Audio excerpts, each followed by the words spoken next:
Breaking news, the judge who was supposed to hear the Palestine Action judicial review case has been abruptly removed from his position on the day the case was supposed to start. And to make matters more concerning, the Ministry of Justice and the Judiciary Press Office have not offered any explanation. The former judge, Mr. Justice Chamberlain, has since been replaced by 3 new judges, all with potential conflicts of interest concerning either the state of Israel or the repression of political expression. One of the new panel, Jonathan Swift, rejected WikiLeaks founder Julian Assange's appeal against his extradition to the US. Another one on the panel, Karen Stain, ruled that it was legal for the UK to continue to export F-35 fighter jet parts to Israel during a genocide.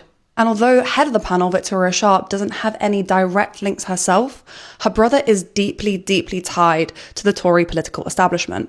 Richard Sharp was advisor to Boris Johnson during his tenure as London Mayor, and was appointed to chair of the BBC just weeks after helping Boris Johnson secure an £800,000 loan, which ultimately resulted in Sharp's resignation after a public inquiry found that he'd broken code of conduct by failing to disclose his personal knowledge of the ex-Prime Minister's personal finances. So as you can see, this is a pretty sordid bunch. And they've clearly been handpicked to rule against the deprescription of the organisation Palestine Action, raising questions about transparency and due process in the British legal system itself.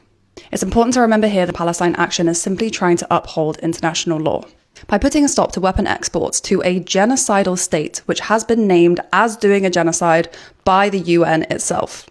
I'll be here updating on repression of political expression and the upholding of international law from within the UK for as long as I am free to do so. And as always, I cannot wait for the West to fall.